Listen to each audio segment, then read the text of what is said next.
नमस्कार मंडळी. मी पूजा. तुमच्यासाठी अजून एक नवीन व्हिडिओ घेऊन आलेली आहे. तो व्हिडिओ म्हणजे नक्की कोणता आहे काल तुम्हाला दाखवलं होतं. हे फॅब्रिक मी ऑनलाईन घेतलं होतं मिशोवरून. त्याच्या 3/4 शिवून जो उरलेला कपडा आहे त्यातून मी माझ्यासाठी एक राऊंडची कुर्ती शिवणार होती आणि माझ्या बहिणीसाठी शॉर्ट कुर्ती शिवणार होती.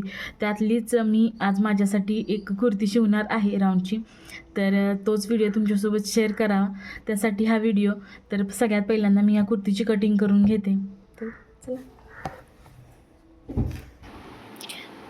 नंतर मी तो ड्रेस कटिंग करून घेतला मापे टाकून.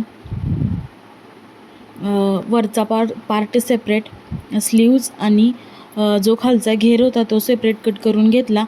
नंतर हा ड्रेस स्टिचिंग करून घेतला. पहिल्यांदा गळ्याला अस्तर लावून तो स्टिचिंग करून घेतला. वरचे पार्ट्स तयार करून खालचा घेर तयार करून घेतला आणि नंतर ह्या ड्रेसचा फायनल लुक असा काहीसा होता. ड्रेसचा फायनल लुक कसा आहे मला कमेंट करून नक्की सांगा आणि चॅनलला सबस्क्राईब नक्की करा.